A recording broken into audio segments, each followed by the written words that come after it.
આત્મદેવની પત્ની છે, પોતાનું જ કયું કરાવવા વાળી, પોતે જે કહે એ જ સાચું છે, બીજું કાંઈ સાચું નથી. બધી વાતમાં પોતાનો જ કકો કૂટા કરે. પેલા પોતાના પતિની વાત સાંભળે અને પછી પોતાનું જે મંતવ્ય છે એ રજૂ કરે ને એ જ સાચું પાછું. ઘણા ટેવ હોય, તમે જુઓ 5-6 જણા બેઠા વાતો કરતા હોય, બધા પોતપોતાની વાત અલગ અલગ રીતે કહેતા હોય, પણ એમાં એક આદત એવા હોય કે નાના હોય એમ નહીં, આમ જ છે એલા ભાઈ, મને ખબર હોય ને, એને ખબર પાછી કાંઈ ન હોય, એને ખબર કાંઈ જ ન હોય.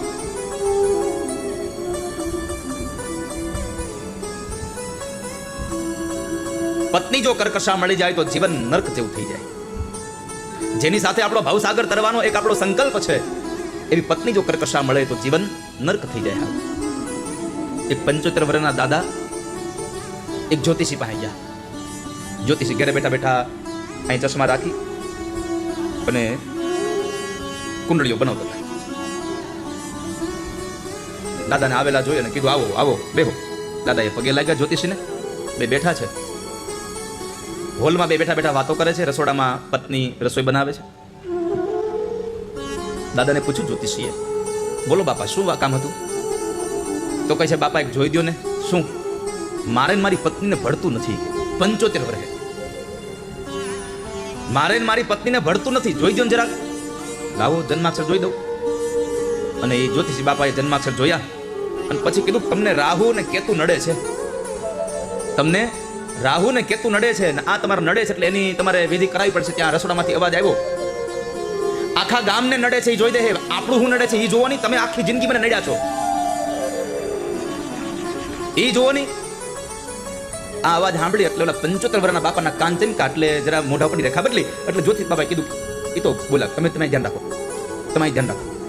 રાહુ કેતુ નડે છે એનું વિધાન કરવું પડશે. હજી વાત આવતી હતી, રસોડામાંથી છૂટું વેલણ આવ્યું. વેલણ છૂટું આવ્યું એટલે 75 વર્ષના દાદા જે જ્યોતિષ જોડાવા આવ્યા તેને કીધું કે બાપા મને સંતોષ છે મારી પત્નીથી, મને મારી પત્નીથી ભલે ઝઘડો થાય સંતોષ છે, પણ કેમ સંતોષ છે? એ કે મારી તો ખાલી બોલે જ છે, તમારી તો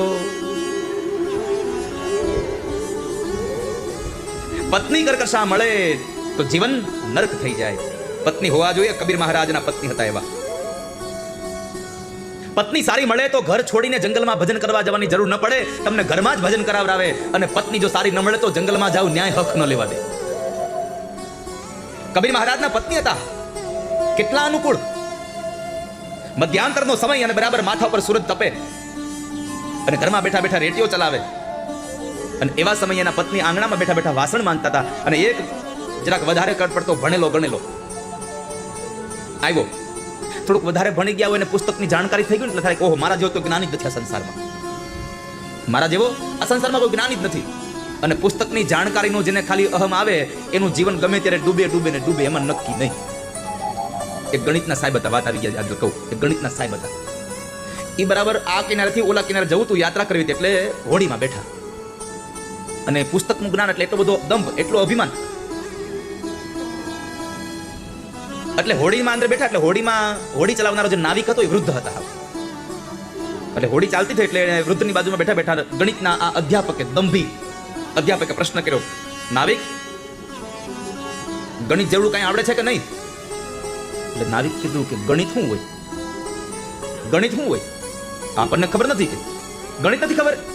તો તારી ચારાની જિંદગી પાણીમાં ગઈ. થોડાક આગળ વધ્યા, પાછું પૂછું, તને ભૂગોળ ભૂગોળમાં કઈ ખબર પડે કે નહીં? પેલા નાવી કીધું, આ ભૂગોળ કઈ બલા છે પાછી નવી? એલા તને ગણિતમાં ખબર નથી પડતી, તને ભૂગોળમાં ક્યાંય ખબર નથી પડતી? આપણને એવું કઈ ખબર જ નથી. આ ભૂગોળ તો પહેલી વાર સાંભળ્યું આજે કે તો તારી અડધી જિંદગી પાણીમાં ગઈ. નાવિક તો મિત્રો કાંઈ બોલે નહીં, એ તો પોતાનું કામ કરે જાય. નાવિક ના વાગડા હટી જાય. બરાબર અડધ વચ્ચે પહોંચીને પવન ઉપડ્યો અને પછી એ તોફાન જેવું આવ્યું, નાવ આખી મીડિયામાં હાલક ગોલક થવા. અને એ સમયે નાવિકે ગણિતના સાહેબને પૂછ્યું, સાહેબ તમને તરતા આવડે છે? તમને તરતા આવડે છે? એ કે મને થોડું તરતા આવડે. તો નાવિકે કીધું, સાહેબ મારી અડધી જિંદગી પાણીમાં ગઈ, તમારી આખી જવાની હમણાં. કે એમ થોડું ઘણું ભણ્યો હોય ને એટલે વધારે અભિમાન હોય. એટલે કબીર મહારાજના ઘરે આવી અને એને પ્રશ્ન કર્યો કે કબીર મેં સાંભળ્યું છે તમને ભગવાન મળ્યા? કે કબીર મેં સાંભળ્યું છે તમને ભગવાન મળ્યા, તમે ઘરમાં રહીને ભગવાનને ભજી શકો છો? અરે હા, કેમ નહીં, ભજી શકું છું ને. એટલે આ ભણેલો માણસ ડાયો વધારે પડતો, દોઢ ડાયો. કબીર મહારાજને કહે છે કે તમે આવી ખોટી વાતો શું કરો? ઘરમાં રહીને જો ભગવાન ભજી શકાતા હોત તો લોકો જંગલમાં હું કામ જાત? તમારા પત્ની, તમારા બાળકો તમને અર્થ નથી બનતા? બેસો. કબીરજીએ શાંતના સાથે કીધું, બેસો. અને ત્યારે કબીરજી અવાજ કર્યો, એ સાંભળ્યું? એ જરા તાર તૂટી ગયો છે, દીવો આપી જાશો? પત્ની કામ કરતા હતા, કામ મૂકી રસોડામાં ગયા અને એક રકાબીની અંદર એક રૂની વાટ બનાવી, તેલ નાખી અને દીવો પ્રગટાવી અને ચૂપચાપ કબીર મહારાજ પાસે આપી ગયા અને પાછા જતા રહ્યા. એટલે કબીરે કીધું, ભાઈ જોયું, હું ઘરમાં રહીને ભગવાનને ભજી શકું છું. પેલો માણસ કહે છે એક પ્રશ્ન લઈને આવો તો આ દીવો મુકાયો હું આમાં મારે સમજવું. અને ત્યારે કબીરે કહ્યું, અત્યારે કેટલા વાગ્યા છે? 12:30. સૂરજ ક્યાં આવે? માથા ઉપર. અત્યારે અંધારું છે અહીંયા? નહીં. મારા રૂનો તાર તૂટ્યો છે? ના, નથી તૂટ્યો. અને તોય મેં મારા પત્નીને કહ્યું કે દીવો આપી જાજો ને. તાર નથી તૂટ્યો છતાં પણ મેં દીવો માંગ્યો, મારા પત્ની દીવો આપી ગયા. નથી અંધારું છતાં પણ દીવો આપીને મૂકીને વયા ગયા. એનું કામ પડતું મૂકીને મારું કામ હતું મને કરીને વયા ગયા. મારે એટલું જ કેવું છે કે મારા પત્ની મને અનુકૂળ છે. જો આ જગ્યાએ બીજી કર્કશા હોત તો કહેતી હોત કે મારો બાપ માથા ઉપર આવ્યો, ભગવાને કપાળમાં 2 આપી છે, દેખાતું નથી. પણ મારા પત્ની ને મારો પરિવાર મને અનુકૂળ છે એટલે હું ઘરમાં રહીને પણ ભગવાનને ભજી શકું છું. પત્ની જો કર્કશા હોય તો જીવન નર્ક જેવું થઈ જાય, અને પત્ની જો અનુકૂળ હોય તો ઘરમાં રહીને પણ પરમાત્મા પ્રાપ્ત થઈ જાય, જીવન ધન્ય થઈ જાય. તો અહીંયા લોક વાર્તા રતા ક્રૂરા પ્રાયશો બહુ જલતિકા. પત્ની સારી નથી, બીજાની નિંદા કુટલી કરતી હતી, બીજાની વાતો કરતી હતી. એક વખતના સમયે અહીંયા આત્મદેવ બ્રાહ્મણ આંગણામાં બેઠા છે, અને આત્મદેવ બ્રાહ્મણ જ્યારે આંગણામાં બેઠા હતા એને વિચાર આવ્યો કે જો સંસારમાં સંતાન ન થાય તો જીવન જીવીને શું કરું? પુત્ર ન થાય તો શું કરું જીવન જીવીને? તો એમણે પુત્ર નથી એટલે ન કહીને ચોથી ઉંમરે દાન દેવાનું ચાલુ કર્યું. સંતાન પ્રાપ્તિનો સમય આવવાનો સમય થયો એટલે એને પોતાની દાન દેવાનું ચાલુ કર્યું હતું. ભાગવતમાં લખ્યું છે કે આત્મદેવ બ્રાહ્મણ પાસે ધન હતું પણ લોભી બહુ હતો, કંજૂસ બહુ હતો. ઘણા માણસ પાસે ધન બહુ હોય પણ કંજૂસાઈ એના કરતા વધારે હોય, ધન કરતા કંજૂસાઈ વધારે હોય. એટલે પોતાના પૈસાથી પોતાને સુખ ન મળે. અને આ સંસારમાં જે માણસ લોભી બને ને એને કોઈ દી સુખ આવે જ નહીં. કારણ પાસે હોય તો ખાઈ ન અગે, ખીચામાં માવો પડ્યો હોય તો બીજો કોઈક ચોડતો એની સામે નજર રાખતો હોય, કયા પૂરો કરી લે ચોડી તો માગી લો 2 કટકા. ભાઈ માગવો પડે છે માવો કોઈ પાસે તો ખીચામાંથી ખાવ છો કે નહીં? નથી ખાતા ને? તો વાંધો નહીં. તો એ સિવાયનું કાંઈ હે? 3 આંગળની 3 વેઢાની પીડી કાંઈ હે? હું તો મેર પરિવારના બધાને કહું છું કે તમારા ઘરે ભગવાન પધાર્યા છે ને, ભગવાન રાજી થઈને જાય ને એવું કાંઈક કરજો. જીવનમાં વ્યસન હોય ને તો આ કથામાંથી વ્યસન છોડી દેજો મારા વાલા. જિંદગી ભર તમને કથા યાદ રહેશે કે અમારી ઘરે કથા હતી ને તેથી અમારે વ્યસન ગયું, હજી આવ્યું નથી. નાના મોટા બધાને કહું છું, પડીકી ખાવાનો કંઈક ટેવ હોય, બીડી પીવાની ટેવ હોય, જે પણ હોય, આ કથા તમારા જીવનમાં જીવનભરની ખુશીઓ દઈને જાય ને એના માટે તમે વાલા વ્યસન છોડી દેજો સંસારમાં. આ કથા તમને કાયમ યાદ રહેશે. કાલ સવારે કોઈક તમને મળશે અને કહે લે ભાઈ 2 ટુકડા લે, તો હું કહું ના હો, કથા હતી તેથી મૂકી દો માવો. તો તમને માવો કોઈ ખવડાવશે ને તો તમને કથામાં ઠાકોરજી યાદ આવશે કે ભગવાનની કથા હતી ને તેની માવો મૂકી દો છે.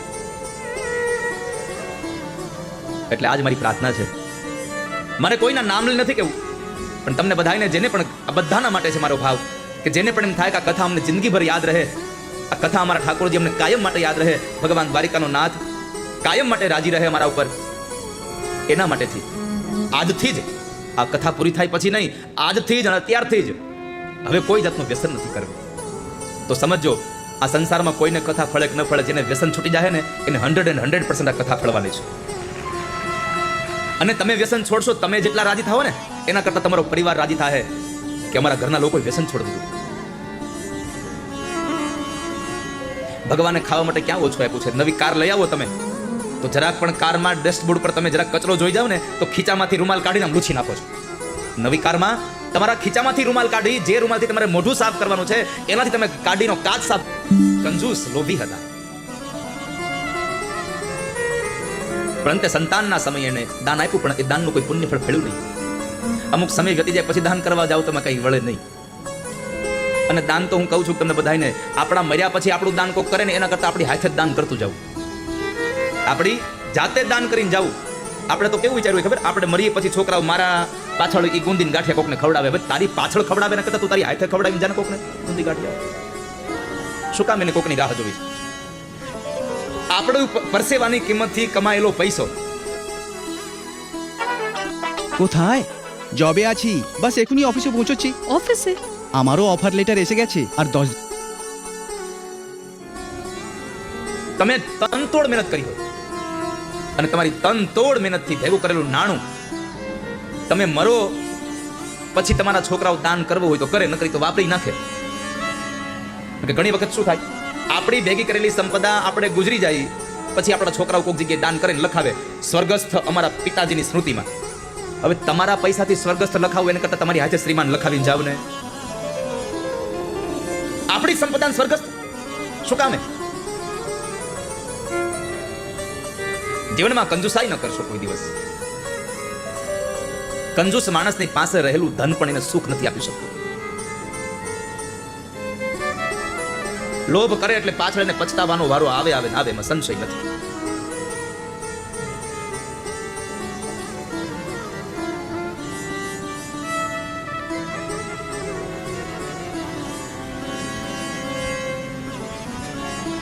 તો આત્મદેવ બ્રાહ્મણે નક્કી કર્યું હવે આવું જીવન નથી જેવું સંતાન ન હોય તો. અને આત્મદેવ બ્રાહ્મણ ઘરેથી નીકળી જાય છે આત્મહત્યા કરવાના વિચાર સાથે. જંગલમાં સરોવરમાં પડીને મૃત્યુ પામવો એ વિચાર કરે. તે સરોવરના કિનારે જાય છે, તે એક મહાત્માજી જળ પીવે છે. એમણે એમને રોક્યા છે કે ભાઈ શું કામે ને, શા માટે તમારે મરી જવું છે? આત્મહત્યા શું કામ કરવી છે? આ સંસારમાં આત્મહત્યા જેવું બીજું કોઈ પાપ નથી. જીવનમાં ગમે તેટલી સ્થિતિ ખરાબ થઈ જાય ને, ભલા ભક્તો યુવાનોને ખાસ કહું છું, તમારા જીવનમાં ગમે તેટલી પરિસ્થિતિ ખરાબ આવી જાય, ગમે તેવા વિચાર કરજો, પણ એ કોઈ દિવસ આત્મહત્યાનો નબળો વિચાર ન કરતા કોઈ દિવસ. કારણ જે પરિસ્થિતિ આવી છે એ પરિસ્થિતિ તમારા આત્મહત્યા કરવાથી વહી નહીં જાય, આત્મહત્યા કરવાથી બદલાઈ નહીં જાય, પણ તમારી પાછળની પેઢીને એવી ને એવી પરિસ્થિતિ પાછી દઈને જાય. શું કામ? એને તમારું એક પણ ભરેલું અવળું ડગલું તમારા સંતાનોને ક્યાંય ઊંચું મોઢું કરીને બોલવા નહીં દે. જ્યારે તમે કાંઈક અવળું પગલું ભર્યું છે અને તમારા છોકરાઓ જ્યારે મોટા થઈને 5 માણસની વચ્ચે બેહીને કાંઈક પોતાની વાત કરવા જાય ને, ત્યાં એકાદો ભાઈ હાથ મૂકશે, ભાઈ રહેવા દે, તારા બાપાએ હું કર્યું અમને ખબર જ છે. તમારા સંતાનોને સારું જીવન નહીં જીવા દે. માટે મારી પ્રાર્થના છે કે તમે લોકો ગમે તેવી સ્થિતિ આવે, કદાચ તમે છોકરાઓ અત્યારના મહેનત કરી 11-12 ધોરણમાં ભણતા હોય, બોર્ડની એક્ઝામ દેતા હોય અને એ બોર્ડની એક્ઝામનું રિઝલ્ટ આવે એની પેલા પોતાના મનોબળથી ભાંગી જાય અને ન ભરવાના પગલા ભરી લે. મારી તમામ વિદ્યાર્થીઓને વ્યાસપીઠથી પ્રાર્થના છે કે કદાચ તમારી મહેનત કરવા છતાંય તમે નાપાસ થાવ ને તો માત્ર વરસ હાર્યા છો, જિંદગી નથી હાર્યા. તમામ મા બાપને પણ કહું છું, તમારા સંતાનોને પરીક્ષાના સમયે ખૂબ એને સારા વિચાર આપજો. એને જરાય પણ માથા ઉપર ટ્રેસ ના આપશો અને જરાય એવું તો કહેતા જ નહીં કે આટલા ટકા લઈ આવજે એમ. એટલું જ કહેજો કે ચિંતા ન કરતો, તારે જેટલા ટકા આવશે ને એટલામાં આપણે ગમે એડમિશન લઈ લેશું, ચિંતા ન કરતો. બાકી તમારું 1-2 વખતનું ટોર્ચરિંગ કદાચ તમારા સંતાન તમારાથી જુદા થવાની તૈયારી ધરાવશે. માટે કોઈ માણસ ઉપર કોઈ વિચારો હાવી થઈ જાય અને એ વિચારોથી માણસ કોઈ અવળા પગલા ભરી જાય, એવો સમયનું સર્જન ન કરશો ક્યારે. છોકરાઓને ખૂબ પોઝિટિવ થિંક આપજો. એક્ઝામ દેવા જતો હોય અને એક્ઝામ દઈને આવે તો એના માથા પર હાથ મૂકીને કેવું, બેટા કેમ થયું? અને જરા પણ નર્વસ થાય ને તો તરત કેવું, આમ જો મારી સામું જોતું, અમને ક્યાં મારા બાપુજી ભણાવ્યા હતા, પણ જો આજ કાંઈ ખામી છે આપણી પાસે? હે, કાંઈ ખામી છે? તારા ભાગનું તને મળશે, ચિંતા ન કરતો. તે પેપર લખ્યું છે ને, બસ ચિંતા ન કરતો. આવી એને હકારાત્મક ઉર્જાઓ આપ્યા કરજો. બાકી તમારું સંતાન જો તમારાથી જો નાસી પાસ થયું ને તો પછી કોઈ દિવસ હાથમાં નહીં રહી સંતાન. એ સંતાનને ગુમાવવાનો વારો આવશે તમારો. મહાત્માજીએ વાહામાં હાથ ફેરવીને કહ્યું પીઠ ઉપર કે ભાઈ શું કામ ને તમારે મરી જવું છે? આ સંસારમાં આત્મહત્યા કરવી એના જેવું કોઈ બીજું પાપ નથી. ન વિચારો આવું ક્યારે. શું થયું?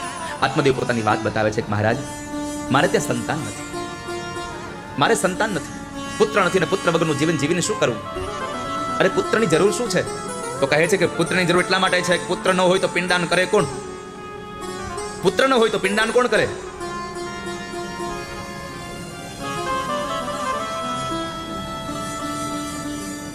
મહાત્માજી કહે છે કે ભાઈ, તમારે પુત્ર ન હોય તો એ તો તમારા પર ભગવાનની કૃપા સમજો. જે માણસ પુત્રના વિયોગમાં મરવા માટે નીકળ્યો છે એને એમ કીધું કે તમારા માટે ભગવાનની કૃપા, તમારે સંતાન નથી. કેમ? તો કહે છે સંસારમાં જઈને જરા જુઓ, સંતાન વગરના પતિ પત્ની પણ રડે છે, અને જેને 4 દીકરા છે એ મા બાપે માથે ઓટીને રોવે છે. કારણ એકે કયું નથી કરતા, એકેની સાથે રહેવાનો સમય નથી મળતો. અને જે સંતાનો પોતાના મા બાપને ભણી ગણી મોટા થઈ અને જુદા રહેવા વયા જાય તો સમજો તમને ભણાવ્યા એ બધામાં ધૂળ પડી છે. તમારા ભણતરમાં ધૂળ પડી, તમારા મા બાપ તમારાથી જુદા રહેવા જાય છે.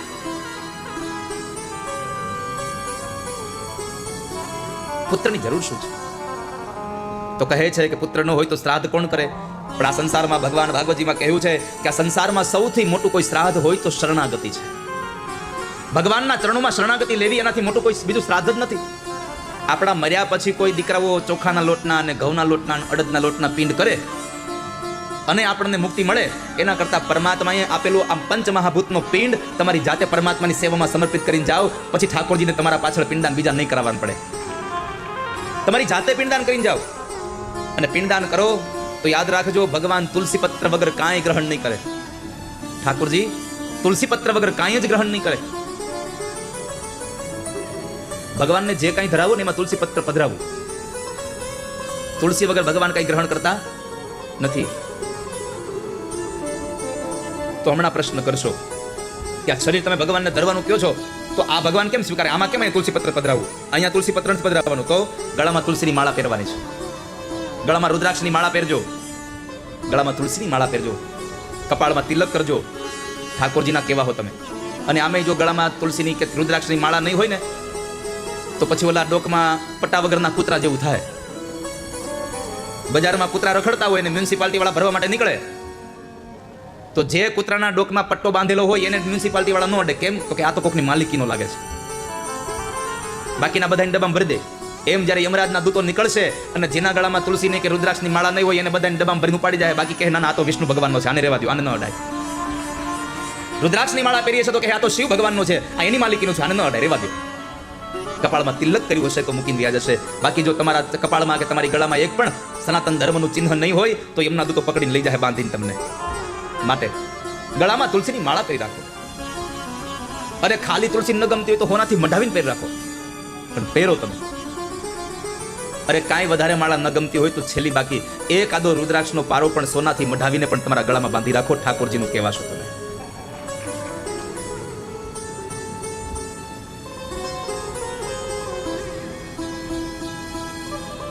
ક્યારે આત્મદેવ બ્રાહ્મણને મહાત્માજી સમજાવે પણ સમજતા નથી.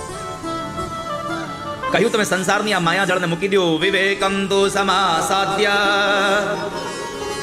ત્યજ સંસાર વાસનમ.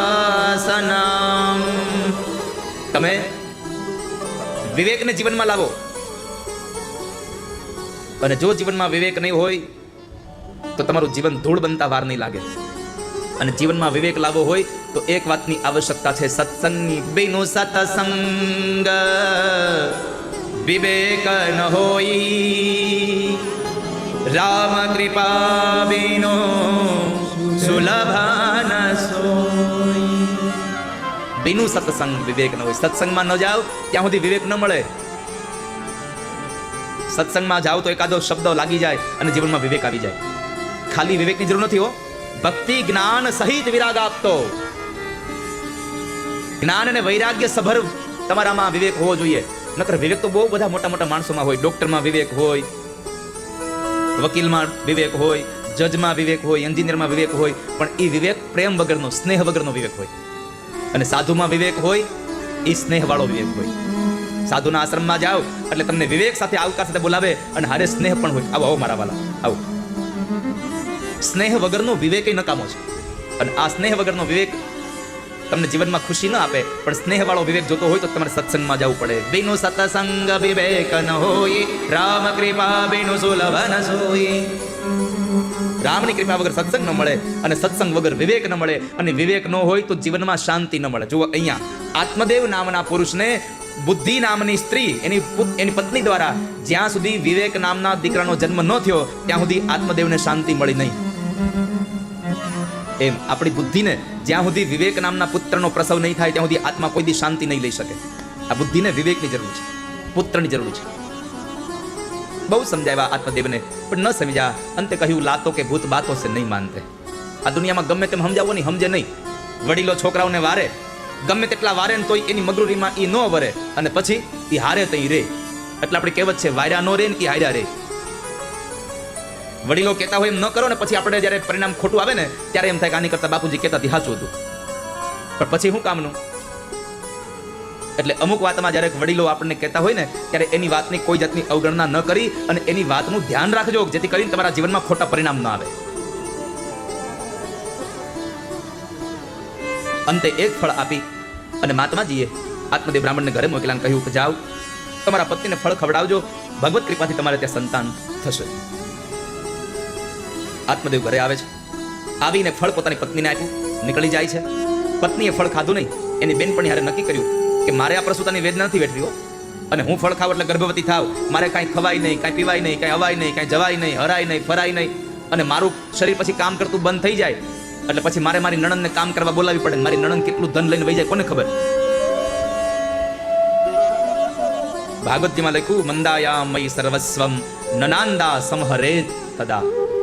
મારી નણંદ કેટલું ધન ચોરી જાય કેમ ખબર પડે મને, એટલે મારે આ ફળ નથી ખાવું. એટલે ફળ ગાયને ખવડાવ્યું. એની બેનપણી યારે નક્કી કર્યું, તારા પેટમાં બાળક છે, એ મને આપી દેજે, હું તને ધન આપી દઈશ. બેની વાત નક્કી થઈ ગઈ. સમય વ્યતીત થયો. ધુંધુલીએ પોતાના પેટ ઉપર એક પાત્ર બાંધી અને પોતાના પતિને કીધું, હું ગર્ભવતી થઈ છું. આત્મદેવ બ્રાહ્મણ આનંદિત થયો છે. આ આત્માને સૌથી પહેલા વહેલા જો કોઈ છેતરતું હોય ને તો આત્માની પત્ની બુદ્ધિ જેને છેતરે છે. આ આત્માને છુટકારો જોઈએ છે અને મનને બંધન બહુ ગમે. બંધન બંધન જંખે છે મમ મન, અને આત્મ જંખે છુટકારો. મને દહેશત છે આ બંનેના ઝઘડામાં, ફૂટી ન જાય મારો જન્મારો. આ બેયના ઝઘડામાં ક્યાંક મારો જન્મારો ફૂટી ન જાય. આત્મદેવ બ્રાહ્મણ છેતરાયો છે. સમય જતા એક દીકરો થયો અને એ દીકરો કોઈને ખબર ન પડે. બેને પોતાની બેન ધુંધુલીને આપી દો, ધન આપી દો. આત્મદેવને કયું સંતાન થયું. આત્મદેવ આનંદથી કહે છે કે તો મારા દીકરો છે, હું નામ પાડીશ, મારા નામ ઉપરથી નામ રાખું, મારું નામ આત્મદેવ છે, હું એનું નામ શ્રીદેવ રાખું. ત્યાં તો ધુંધુલી કીધું, તમે હેના નામ રાખો, દીકરો મારો છે, તમે નામ હેના રાખો, નામ હું મારા નામ ઉપરથી રાખીશ. મારો દીકરો છે એટલે મારું નામ, એનું નામ રાખીશ હું ધુંધુકારી. ધુંધુલીનો દીકરો એટલે ધુંધુકારી. નામ પાડવામાં પતિનું આવવા દીધું નહીં. કઈ આવી કરકસા હતી. અને પછી તો 3 મહિનાનો સમય ગયો અને જે ફળ ગાયને ખવડાવ્યું હતું એ ગાયે પણ એક દીકરાને જન્મ આપ્યો. આખું શરીર માણસનું હતું, ખાલી કાન ગાયના કાન જેવા હતા. ગાયના કાન જેવા કાન હતા એટલે એનું નામ રાખ્યું છે ગોકર્ણ. 2 ભાઈઓ મોટા થયા છે અને એને વિદ્યાભ્યાસ માટે બેસાડ્યા. ગોકર્ણ પંડિતો જ્ઞાની, ધુંધુકારી મહાખલ. બહુ મોટા જ્ઞાની બન્યા ગોકર્ણ મહારાજ, કારણ કે સંતની પ્રસાદી હતી. અને ધુંધુકારી ધુંધુલીની બુદ્ધિનું પરિણામ હતું. મહાખલ બન્યો, શઠ બન્યો. ન ખાવાના પદાર્થ ખાય, ન પીવાના પદાર્થ પીવે, ન કરવાના કામ કરે. બધા લોકોને હેરાન કરતો થઈ ગયો. મા બાપને પણ હેરાન કરવા લાગ્યો છે. અને આ સંસારમાં માણસ જેમ જેમ મોટો થાય ને એમ બધા નડતો જાય છે. જેમ જેમ મોટો થાય એમ બધાને નડતો જાય છે.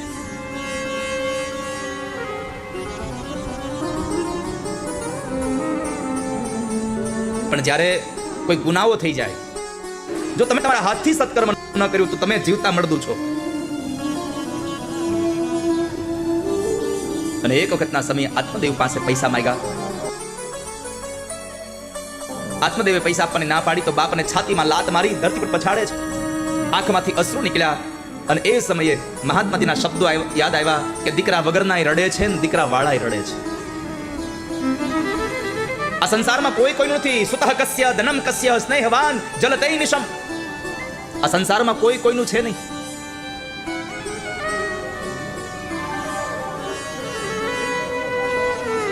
આ મારો દીકરો, આ મારો બાપ છે, આ મારી ઘરવાળી, આ મારી માત છે. મુવાની સંગાથે કોઈ મરતું નથી. આ સંસારમાં કોઈ કોઈનું નથી. અહીંયા તો એકલા આવવાનું ને એકલા જવાનું છે, કોઈ સાથી નથી. અને ત્યારે પોતાના જ દીકરા ગોકર્ણ મહારાજ પાસે જઈને પ્રશ્ન કર્યો, પુત્ર હું શું કરું? મારા પુત્રના મોહના એ અંધકૂપમાં હું ડૂબી મર્યો છું. કૂપ એટલે કૂવો. મોહના અંધારા કૂપમાં હું ડૂબી મર્યો છું. શું કરું હું? અને ત્યારે ગોકર્ણ મહારાજે કહ્યું, પિતાજી એક કામ કરો, ધર્મમ ભજસ્વ સતતમ. ધર્મમ ભજસ્વ સતતમ. તમે સતત ધર્મને ભજો અને ધર્મમ ભજસ્વ સતતમ ત્યજ લોક ધર્માન સેવસ્વ સાધુ પુરુષાન જહિ કામ તૃષ્ણા અન્યસ્ય દોષ ગુણ ચિંતનમાં સુમુક્ત્વા સેવા કથા રસમો નિતરામ પિબત્વમ.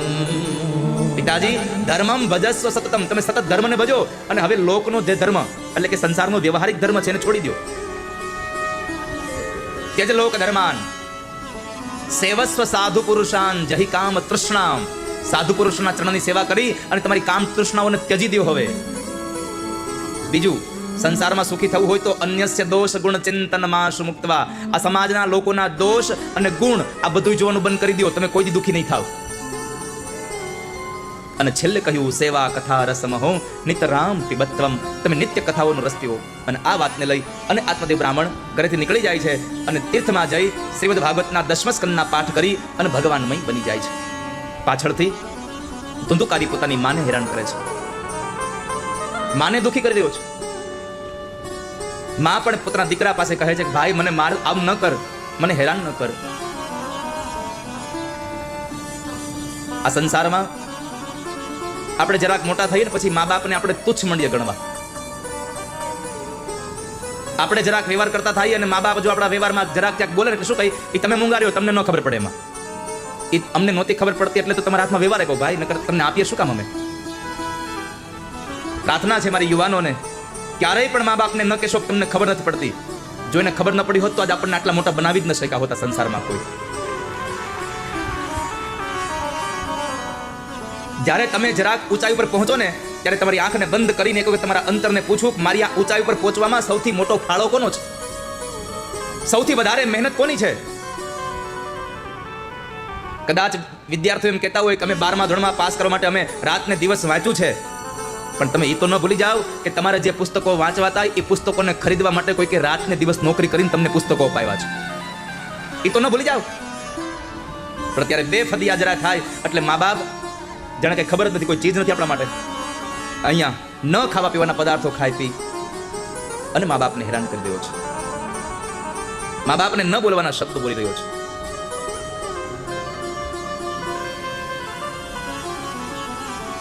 આપણા જીવનની ઊંચાઈ ઉપર લઈ જવા માટે આ સંસારમાં સૌથી મહત્વનો કોઈ ફાળો હોય તો મા બાપનો છે. વાલા ભક્તો, જીવતા મા બાપ હોય ને ત્યારે કિંમત ન હોય, જ્યારે મા બાપ મરી જાય પછી કિંમત થાય નહીં.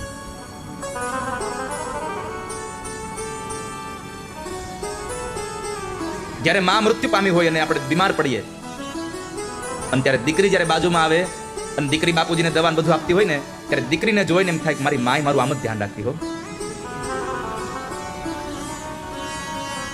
અને જ્યારે માને યાદ આવે ત્યારે આંખોમાંથી પાણીઓ પડે છે. આ સંસારમાં મા બાપ જેટલું સંતાનનું ધ્યાન રાખે છે ને એટલું ધ્યાન બીજું કોઈ નથી રાખતું. કોઈ જ નહીં. ચાહે પત્ની હોય, ચાહે બાળકો હોય, કોઈ પણ હોય. જે ધ્યાન મા બાપ રાખે છે. એક યુવાન દીકરો નોકરી કરતો હતો.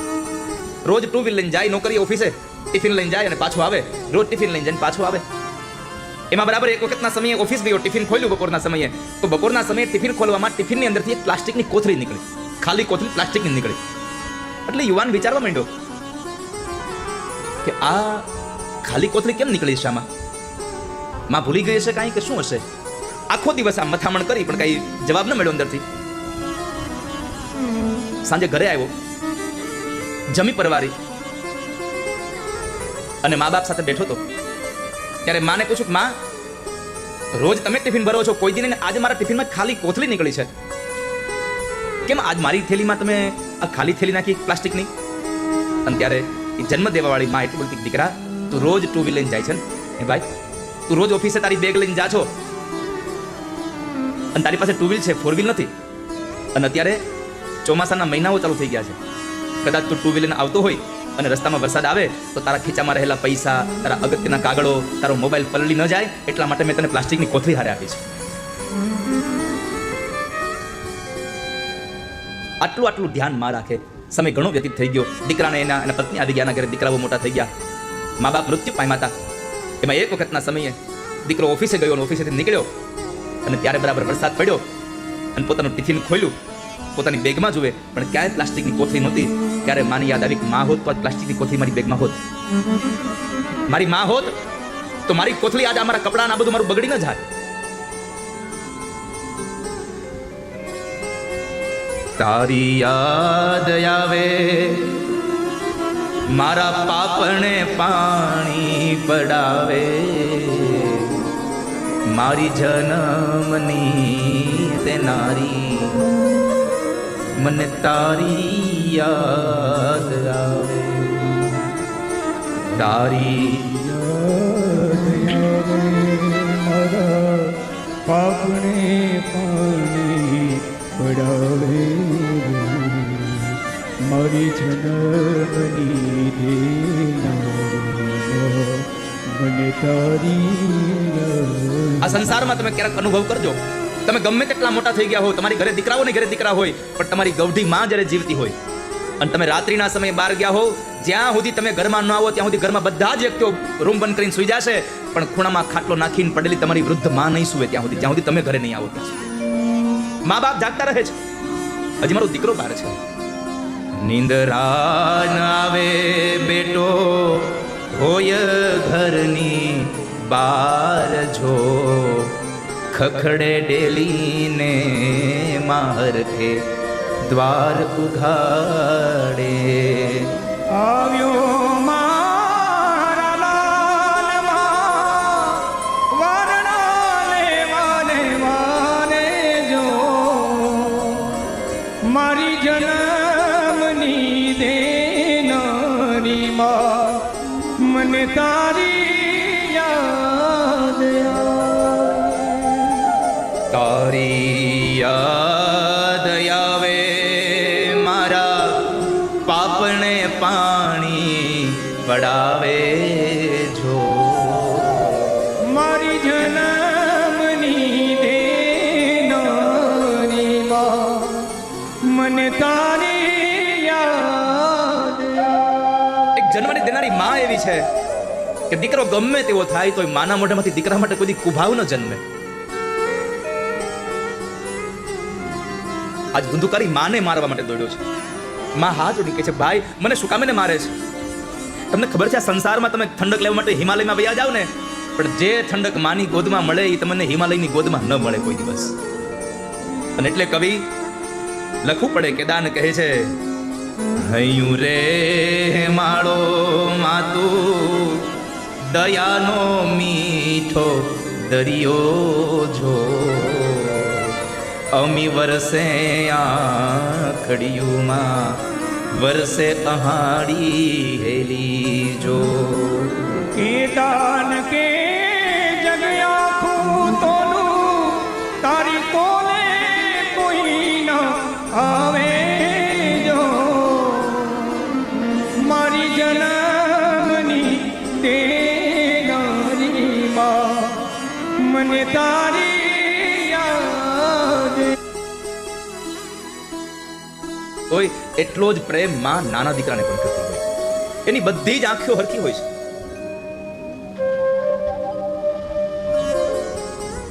ગાડી લઈને નીકળ્યો અને માની યાદ આવી, અને યાદ આવતાની સાથે આંખમાંથી પાપણોની વચ્ચેથી પાણી માંડ્યું પડવા.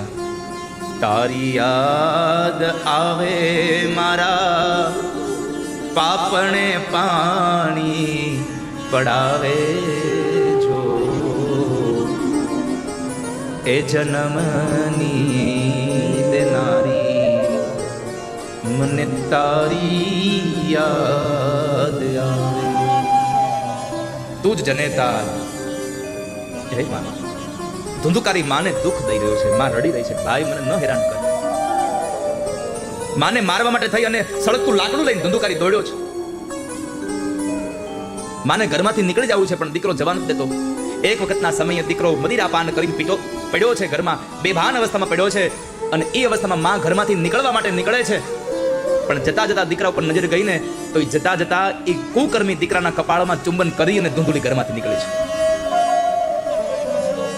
અને અંધારામાં નીકળી ગયેલી માં રસ્તામાં ચાલતી ચાલતી બરાબર એક અંધારા કૂવામાં પડી જાય છે, મૃત્યુ પામી. આ બાજુ ગોકર્ણ મહારાજે નક્કી કરી લીધું કે હવે મારું અપમાન થાય અને પછી ઘરમાંથી નીકળું એના પેલા લાવ સ્વમાન સહિત ઘરમાંથી નીકળી જાવ. અને ગોકર્ણ મહારાજ પણ ઘરમાંથી નીકળી ગયા. આ બાજુ 5 ગણિકાઓનો સંગ થાય અને એના માટે થઈ અને ધંધુકારીએ પોતાના જ એ 5 સ્ત્રીઓ માટે પોતાના રાજાનો ખજાનો તોડી ધન ચોરી લાવીને સ્ત્રીઓને આપ્યું. અને એ સ્ત્રીઓએ એ ધન ક્યાંથી લાવ્યો ખબર પડી એટલે એ સ્ત્રીઓએ રાજાના ખજાનો તોડ્યો છે એ વાતને લઈ અને ધંધુકારીના મોઢામાં અગ્નિના અંગારાઓ નાખી અને એને મારી નાખ્યો. ધંધુકારી મરે છે, ધંધુકારી મર્યો પણ પ્રેત બન્યો.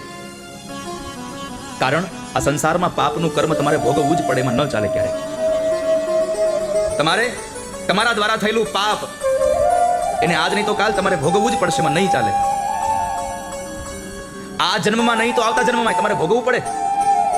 માટે પાપ ન કરશો ક્યારે, કોઈની સાથે કપટ ન કરશો. અને જ્યારે તમે કોઈની સાથે કપટ કરશો ત્યારે એ કપટમાં મેળવેલું નાણું તમારી પાસે ગમે તે રીતે તમારું કર્મ લઈને વયું જાય, તમને ખબર નહીં પડવા દે. સત્ય ઘટનાનો એક પ્રસંગ છે. સંત સ્વામી રમેશચંદ્રજી મહારાજ અને તેઓ એક વખતના સમયે પિલખુવામાં પધારેલા. ત્યાં પ્રવચન કરતા હતા અને પ્રવચનમાં એમણે કહ્યું કે મારા ગુરુદેવની મને આજ્ઞા છે કે જે વાતને હું સાધુ થયો છું એ વાત તમારે બધા પ્રવચનમાં કરવી. આ પોતાના મોઢે પોતાના દ્વારા બનેલો એક સત્ય ઘટનાનો પ્રસંગ પોતે કહે છે રમેશચંદ્રજી મહારાજ. કહે છે સાંભળો. કહે છે કે હું જ્યારે એક ગ્રહસ્થાશ્રમમાં હતો, જ્યારે હું સાધુ નહોતો બન્યો, ત્યારે મારી પાસે પૈસા નહોતા, મારી પાસે સંતાન નહોતું. એટલે બહુ હું ચિંતામાં હતો. પણ એમાં બરાબર એ ચિંતામાં ભગવાને એક વખત કૃપા કરી કે એક સાથી મિત્ર મળ્યો મને. અને એ સાથી મિત્ર મળ્યો એટલે અમે બે સાથે ધંધો કરવાનું નક્કી કર્યું.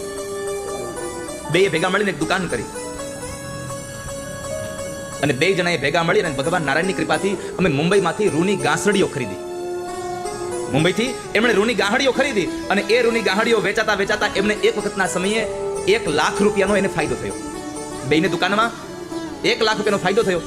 હવે 1 લાખ રૂપિયાનો જે ફાયદો થયો તો એ લાખ રૂપિયા લેવા મુંબઈ જવાનું. બે જણા ઘરેથી કઈ નીકળ્યા કે અમે મુંબઈ જઈએ છીએ, લાખ રૂપિયાનો અમારે જે નફો થયો છે લેવા માટે.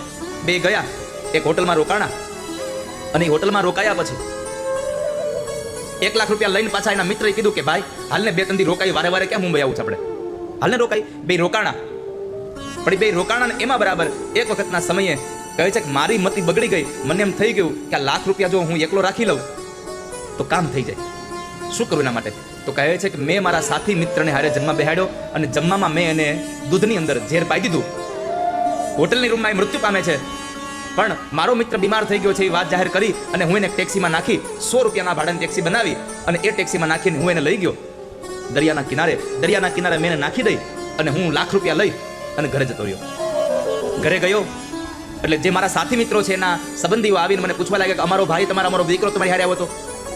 તો કહે છે કે હું તો જોરથી રોવા માંડ્યો અને મને બહુ દુઃખ લાગ્યું છે કે એક ભાવ કરી અને મેં કહ્યું કે તમારા દીકરાને બહુ મોટો રોગ લાગુ પડી ગયો. મેં બહુ એને ત્યાં દવા કરાવી પણ એને કઈ સારું થયું ને એ મરી ગયો. હું એને પછી ત્યાં બાળીને આવ્યો છું. પણ તમારા દીકરાના ભાગના 10,000 રૂપિયા મારી પાસે છે, લ્યો આ 10,000 રૂપિયા તમને આપી દઉં. આ લોકોને મારી ઉપર ભરોસો આવી ગયો. મેં 50,000 દેવાના હતા એના બદલે 10,000 આપી 40,000 રૂપિયા મેં મારી પાસે રાખ્યા અને હું તો એને આનંદ મીંડો કરવા. એ લાખ રૂપિયામાંથી 2 લાખ થયા, 2 લાખમાંથી વધારે થયા. કમાતો ગયો અને ભગવાને એટલી કૃપા કરી કે મારી ઘરે દીકરાનો જન્મ થયો. મારા ઘરે દીકરાનો જન્મ થયો. સંતાન નહોતું, સંતાન મળ્યો. સંપત્તિ નહોતી, સંપત્તિ પણ ખૂબ થઈ ગઈ. દીકરો ભણી ગણીને મોટો થયો. 12મા ધોરણમાં પરીક્ષા દેવા ગયો અને અચાનક મારા દીકરાને એકવાર તાવ આવે છે. મારા દીકરાને તાવ આવ્યો છે અને એ તાવ જ્યારે આવ્યો ત્યારે ડોક્ટરો પાસે લઈ ગયા. તાવ માપ્યો તો 103 તાવ હતો. મને ચિંતા હતી કે મારા દીકરાને શું થશે, પણ ડોક્ટરે મને કહ્યું ચિંતા કરો, આવું તો થયા કરે, હમણાં ઇન્જેક્શન આપીશું, થઈ જશે રેડી. એને દવા આપી પણ તાવ ઉતરવાના બદલે 106 થઈ ગયો. હું મોટા શહેરના ડોક્ટર પાસે લઈ ગયો. શહેરના ડોક્ટરે કીધું કે ભાઈ આ દીકરાને તો બહુ મોટી બીમારી લાગુ પડી ગઈ છે શરીરમાં. આની જો તમારે દવા કરવી હોય તો તમે સ્વિટરલેન્ડ લઈ જાઓ. હું એને પરદેશમાં દવાખાના માટે લઈ ગયો અને ત્યાં લઈ ગયો. પછી ડોક્ટરે કહ્યું કે આને આટલો ખર્ચો થશે. મેં એની પાછળ પૈસા વાપર્યા અને અંતે થોડા દિવસના સારવાર દરમિયાન ડોક્ટરે એને કહ્યું કે ભાઈ ગમે તેમ કરીએ તો હવે તમારો દીકરો બચે એમ નથી. તમારો દીકરો હવે બચે એમ નથી. હવે વધીને 2-5 દિવસ કદાચ કાઢશે. અરે તમારે જેટલા રૂપિયા જોઈએ એટલા લઈ લો ને. ખૂબ રૂપિયા વાપર્યા પણ દીકરાનું મૃત્યુ નજીક આવતું ગયું. દીકરો પથારીમાં, મરણ પથારીમાં છે. કદાચ વધીને 2-4 કલાકનો સમય બાકી હશે. બાપ એની પાસે બેઠો હતો. બાપ રડતો હતો અને છેલ્લી 2 કલાક પહેલા દીકરો જરા હસે છે. દીકરો જરા હસે છે એટલે બાપે પ્રશ્ન કર્યો, ભાઈ તું હસે છે દીકરા? તારું મૃત્યુ નજીક છે. તારી વાહ આટલા પૈસા બગાડું તને સારું થતું નથી, તું હસે છે? અને ત્યારે દીકરો એટલું બોલે છે, પિતાજી મને ઓળખો કે નહીં? મને ઓળખો તમે? અરે તું મારો દીકરો છો, તને ન ઓળખું? તો કહે છે હું તમારો દીકરો છું, પણ ગયા જન્મનો હું તમારો સાથી મિત્ર. તમે જે મને મુંબઈમાં મારી નાખ્યો એ હું છું. જે તમે મને મારી નાખ્યો હું તમારો દીકરો બનીને આવ્યો છું. મારા 50,000 રૂપિયા તમે લઈ ગયા હતા ને, મારા ભાગનું તમે લઈ ગયા હતા. એ પૈસા હું લેવા માટે તમારી પાસે આવ્યો હતો.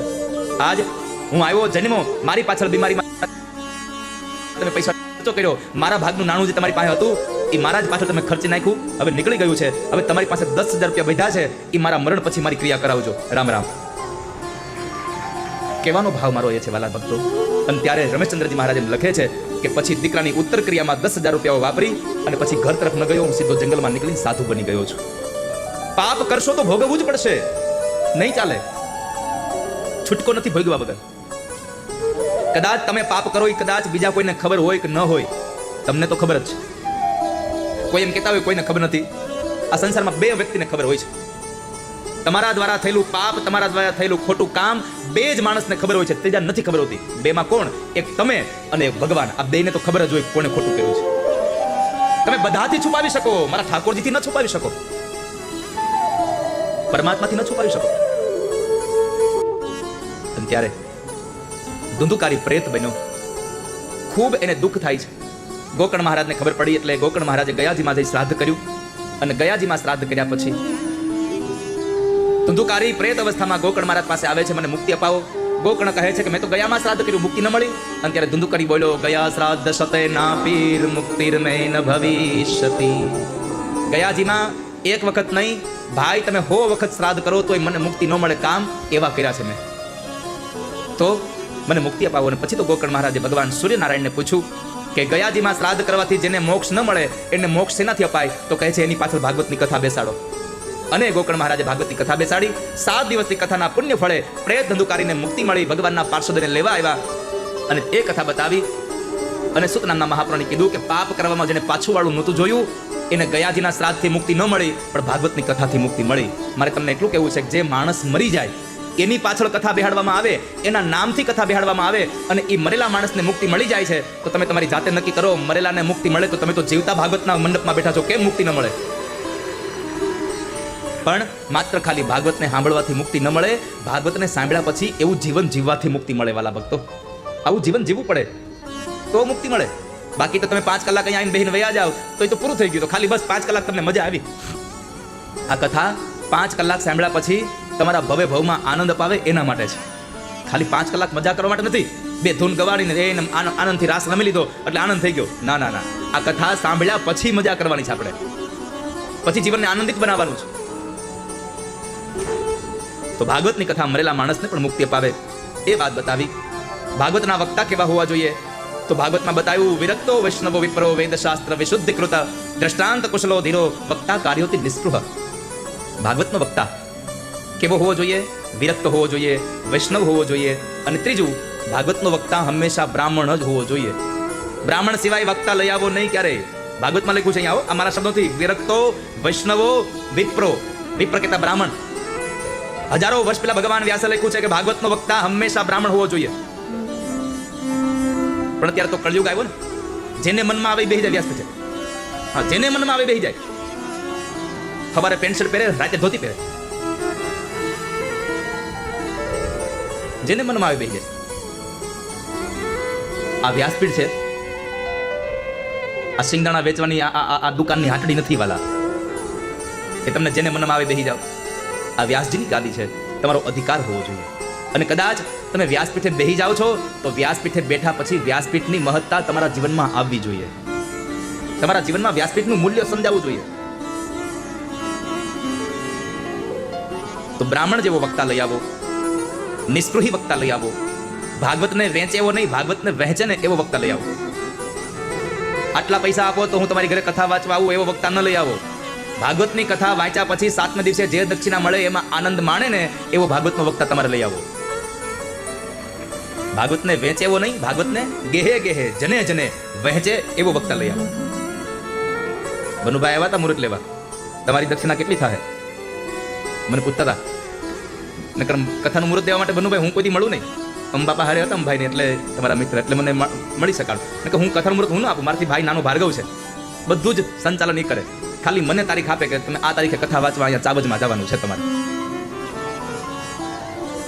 પણ તે દિવસે અનાયાસે હું પણ ઘરે હતો ને આપ પધાર્યા એટલે નક્કી થયું. બનુભાઈનો પ્રશ્ન હતો કે તમને દક્ષિણા કેટલી દેવાની. મેં કીધું 7મે દિવસે નક્કી કરજો તમારે કેટલી દેવાની. હું માગીશ તો કઈ તમે આપશો નહીં, પણ હું માગી જાવ એવો બ્રાહ્મણ છું નહીં વાલા કોઈ દિવસ, યાદ રાખજો. જેણે ગરીબોના છોકરાઓ માટે દાન આપ્યું છે. તો ભાગવતનો વક્તા કેવો હોવો જોઈએ એની વાત બતાવી. ભાગવતનો શ્રોતા કેવો હોવો જોઈએ. એક આસને બેસીને કથા સાંભળે, ઉપવાસ રહીને કથા સાંભળે, એકટાણું રહીને કથા સાંભળે, પવિત્ર બનીને કથાઓ સાંભળે. ભાગવતના શ્રોતાઓનો નિયમ છે કે ભાગવતના વક્તા વ્યાસપીઠે આવે એની પહેલા શ્રોતાઓએ પોતાનું આસન લઈ લેવું, અને જ્યારે ભાગવતના વક્તા પોતે નીચે ઉતરે પછી લોકોએ પોતાનું આસન છોડવું. આવો નિયમ ભાગવતમાં બતાવ્યો છે. એટલે મેં ગઈકાલે કીધું આરતી ન થાય ત્યાં સુધી કોઈ પોતાનું સ્થાન છોડીને જશો નહીં. પણ આપણે તો જય બોલાય એટલે એને ઉતાવળ જોઈ પછી દીક્ષા કઈ મળે કોને ખબર છે.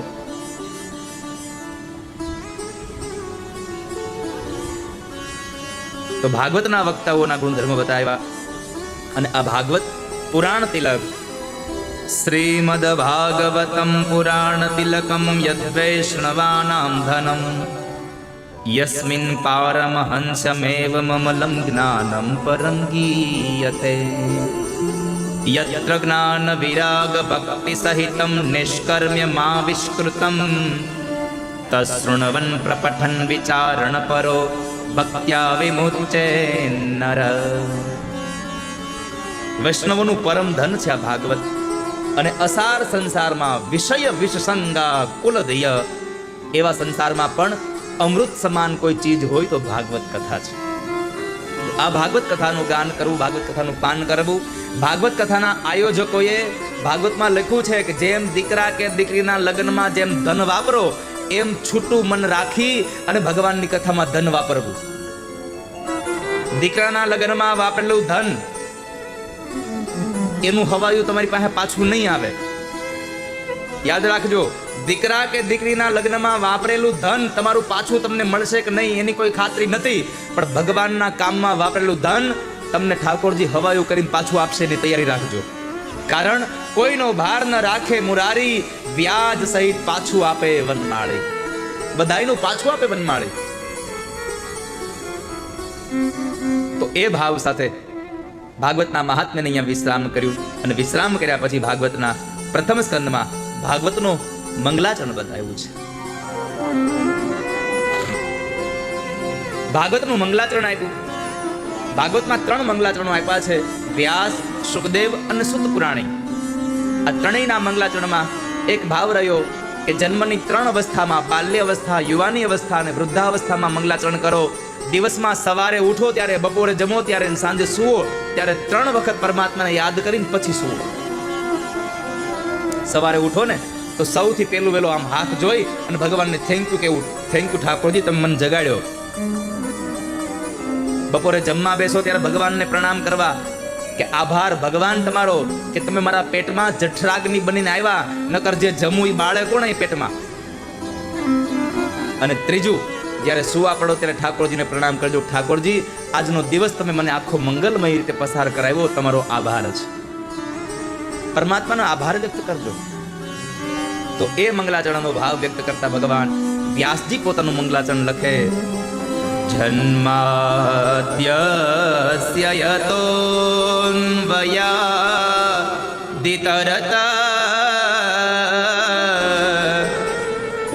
ચારધે विघ्नस्वरा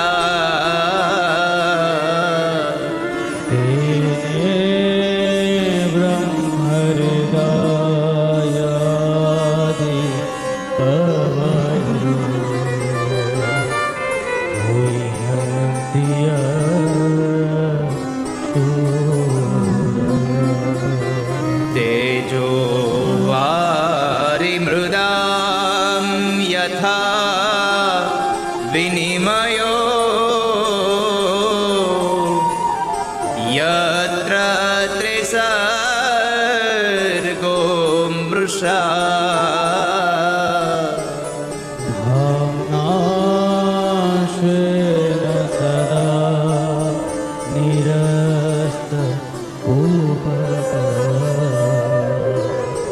सत्यं परं धीमहि सत्यं परं धीमहि सत्यम परम धीमहि सत्यनी उपासना आप सत्य को चाहो हम सत्य के नजदीक रहे हम अपने जीवन में सत्य को लाए याद रखो प्यारे वैष्णवजन संसार में किसी भी चीज की हार हो सकती है लेकिन सत्य की हार नहीं हो सकती कभी भी सत्य कभी भी झूठा नहीं हो सकता और झूठा कभी सत्य नहीं हो सकता सत्य संपूर्ण सत्य ही रहता है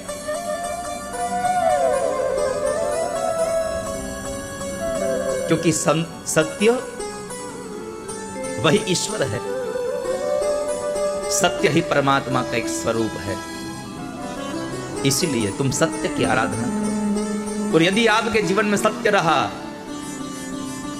तो विजय आपकी ही होगी स्कॉटलैंड में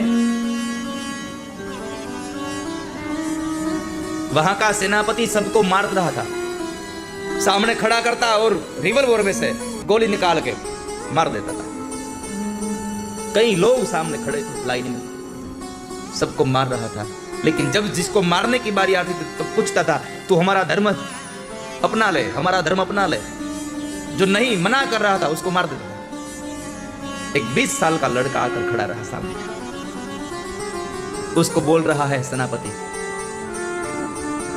तुझे बता रहा हूं युवान हमारा धर्म अपना ले वरना ये रिवॉल्वर से निकली हुई गोली तुझे मृत्यु दे देंगी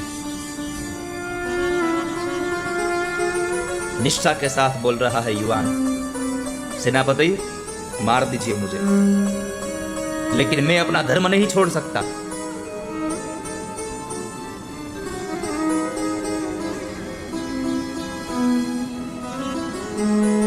स्वधर्मे निधनम श्रेय पर धर्मो भयावह गीता जी का वाक्य है अपने धर्म में मरना भी अच्छा रहता है स्वधर्मे निधनम श्रेय पर धर्मो भयावह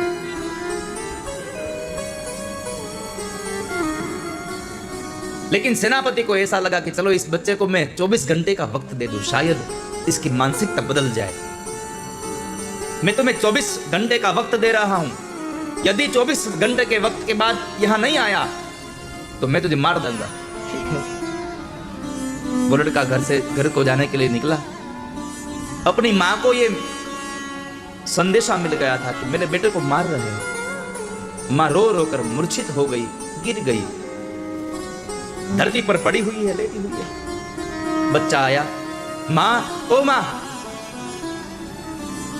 मां के चेहरे पर पानी छिड़का अपने मुख से मीठे मीठे वचन बोलकर मां को जगाया मां जागृत हुई मां जागी देखा बेटा आया है अपने सीने से लगाया सब बात मां को बता रहा है कि मां मुझे 24 घंटे का वक्त दिया गया है मैं तेरे पास आया हूं और 24 घंटा जब पूरा होने आया है तब मां को प्रणाम करके कहता है मां मुझे 24 घंटे में जाना था तो मैंने कहा है मैं आ जाऊंगा तो मुझे जाना ही पड़ेगा मैं जा रहा हूं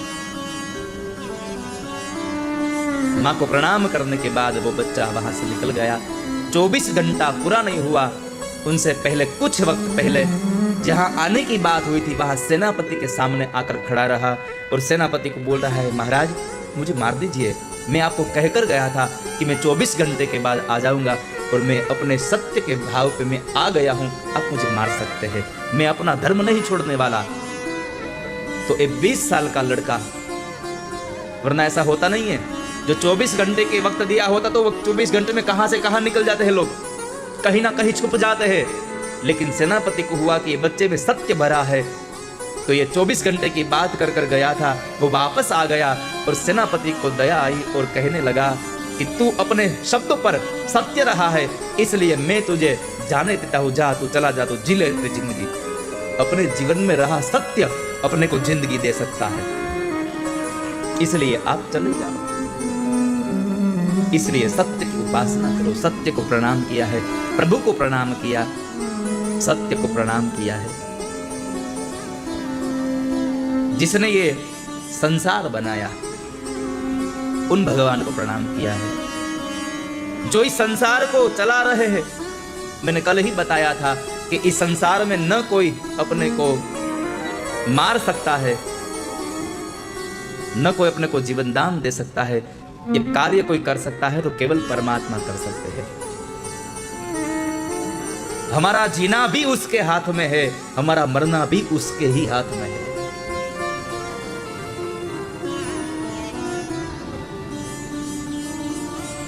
परमात्मा के हाथ में है।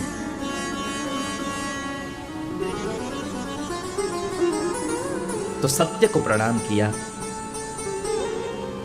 श्रीमद् भागवत गायत्री मंत्र का विस्तार है, वो बात बता के उस बात पर आगे चली बात। धर्म के चरणों की बात बताई। धर्म को 4 चरण थे सतयुग में। जब त्रेता युग आया तो धर्म के 3 चरण रहे। जब द्वापर युग आया तो धर्म के 2 ही पैर रहे। और जब कलयुग आया तो धर्म का 1 ही पांव रहा। 4 पैरों पे खड़े रहने वाला धर्म आज कलयुग में 1 चरण पे खड़ा रहा है, और 1 चरण यही है, वो है सत्य का। सत्य, पवित्रता, दया और तप, ये 4 चरण है धर्म के। तो आज कलयुग में भी धर्म सत्य पर टिका हुआ है, खड़ा रहा है। धर्म के चरणों की बात बताई। और उसके बाद कि हमारा धर्म धर्म हम कहते हैं, लेकिन धर्म किसको बोलते हैं? धर्म क्या है? हमारा कर्तव्य का पालन, वही हमारा श्रेष्ठ धर्म है। हमारी जो फर्ज है वो हम निभाए पूर्ण निष्ठा से, उससे बड़ा धर्म इस संसार में कोई नहीं है प्यारे। हम धर्म को निभाए, हमारा कर्तव्य निभाए। हमारा धर्म है हम भगवान को चाहे।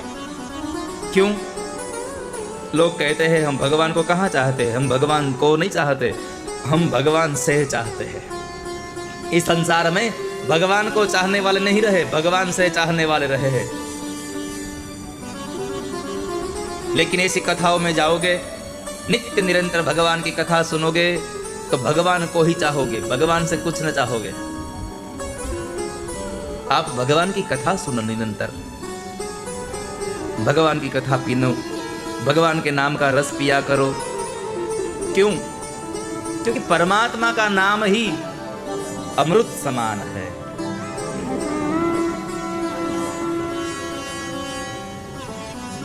भगवान का नाम ही अमृत है।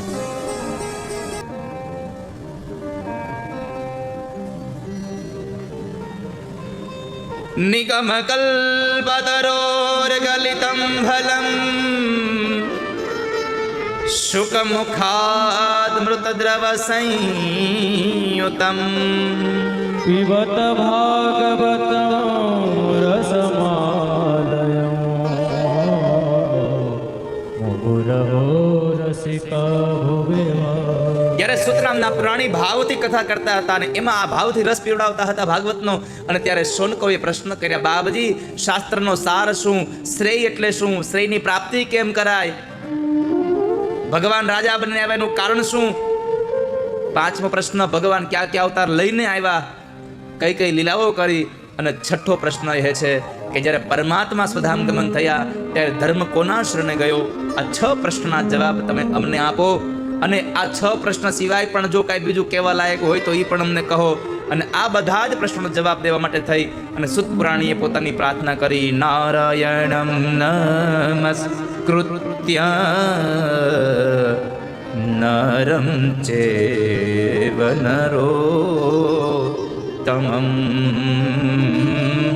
દેવીમ સરસ્વતી વ્યાસો તતો જયમુદીરયે. ભગવાન નારાયણને પ્રણામ કર્યા, નરોમાં ઉત્તમ અર્જુન અને કૃષ્ણને પ્રણામ કર્યા અને ત્યાર પછી માં સરસ્વતીને વ્યાસને વંદન કરી અને ભાગવત કથાનો આરંભ કરતા સુતજી કહે છે કે હું તમને જે કથા કહેવા જઈ રહ્યો છું એ કથા દેવર્ષિ નારદના કહેવાથી વ્યાસજીએ લખી. દેવર્ષિ નારદના કહેવાથી વ્યાસજીએ ભાગવતનું આલેખન કર્યું છે. એટલે શોનો કોઈ પ્રશ્ન કર્યો, બાપજી નારદ અને વ્યાસ બે મેળા ક્યાં? તો કહે છે વ્યાસજીના આશ્રમમાં. એક વખતના સમયે વ્યાસજી ખિન્ન મને બેઠા હતા અને નારદજી આવ્યા. એટલે નારદજીને આવતા જોઈ વ્યાસજીએ સન્માન કર્યું, પણ વ્યાસને નારદે પ્રશ્ન કર્યો, પારાશર્ય મહાભાગ ભવત કચ્ચિદાત્મના પરિતુષ્યતિ શારીર આત્મા માનસ એવ ચ. કેમ વ્યાસજી આજ ઉદાસ દેખાવ છો? વ્યાસજીએ કીધું કે નારદજી, મેં આટલા બધા પુરાણો લખ્યા પણ મને ક્યાંય શાંતિ મળી નથી. મને શાંતિ મળે એવું કોઈ સાધન બતાવો. એટલે નારદજીએ કીધું કે તમે જ્ઞાન લખ્યું છે, હવે ભગવાનના જીવન ચરિત્ર લખો, ભાગવતને ભાખો. તો કહે છે કે ભાગવત હું એકલો કેમ લખી શકું? કોક મદદ કરે. તો ગણપતિ મહારાજને મદદ કરવા માટે તૈયાર કર્યા છે. અને દેવર્ષિ નારદે ચતુશ્લોકી ભાગવત જેના પિતા બ્રહ્મા પાસેથી મળ્યું હતું એ ભાગવત એમણે ભગવાન વ્યાસને આપ્યું. વ્યાસજીએ નારદના દીધેલા ભાગવતમાંથી 4 શ્લોકોમાંથી 18,000 શ્લોક બનાવ્યા, 12 સ્કંદ બનાવ્યા